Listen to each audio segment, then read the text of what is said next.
اجيب لك ده ولا ده ولا الاثنين؟ اي حاجه مش صباع يا باشا. خلاص اجيب لك الاثنين. ماشي.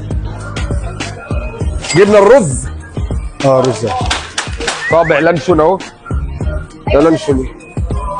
ده ايه ده؟ انت تبع مين انت؟ انا ناس كوكتيل. حتى ماشي كوكتيل وبتاع وتفاح. كوكتيل وتفاح؟ قال قول لي يا ابو هنا، انت هتروح تقول لمحمد وهنا انك جبت الحاجات دي منين النهارده؟ يلا يا ابو هنا نروح نحاسب. طبعا يا ابو هنا انت كنت فاكر ان احنا بنهزر معاك او هنحرجك، واحب اقول لك يا ابو هنا ان احنا فعلا لا احنا مش هنحرجك ما تقلقش. مدام زينب، مدام زينب صح؟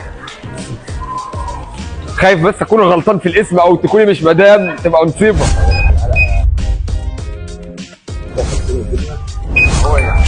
كده احنا خلصنا مهمتنا ودفعنا وخلاص وحاسبنا. تمام؟ حاجتك معاك يا باشا.